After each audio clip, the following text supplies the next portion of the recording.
সালামু আলাইকুম সবাইকে। নির্বাচন কমিশনে আমাদের যে আপিল সেটা মঞ্জুর হয়েছে।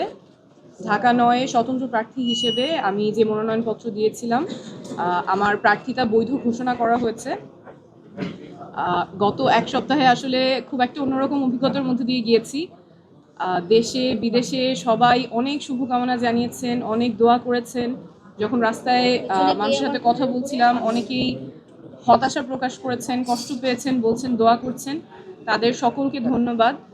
সকলের জনসমর্থনেই ইনশাল্লাহ আগামী নির্বাচনে আমি প্রার্থী হিসেবে লড়াই করতে পারবো। সেজন্য সবাইকে ধন্যবাদ। এখানে আমার আইনজীবী টিম আছে, তাদেরকে ধন্যবাদ। এবং দেশে বিদেশে যে যেখান থেকে শুভকামনা জানিয়েছেন, দোয়া জানিয়েছেন, সকলকে অনেক ধন্যবাদ।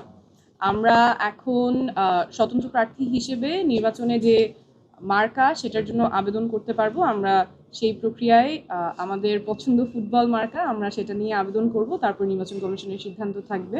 নির্বাচন কমিশনকেও ধন্যবাদ, ওনারা আমাদের যুক্তিগুলো শুনেছেন। সর্বোপরি আমরা বলছিলাম যে আমাদের দৃঢ় বিশ্বাস আপনাদের জনসমর্থন নিয়েই আগামী নির্বাচনে লড়াই করতে পারবো। ইনশাল্লাহ সবার সাথে দেখা হবে।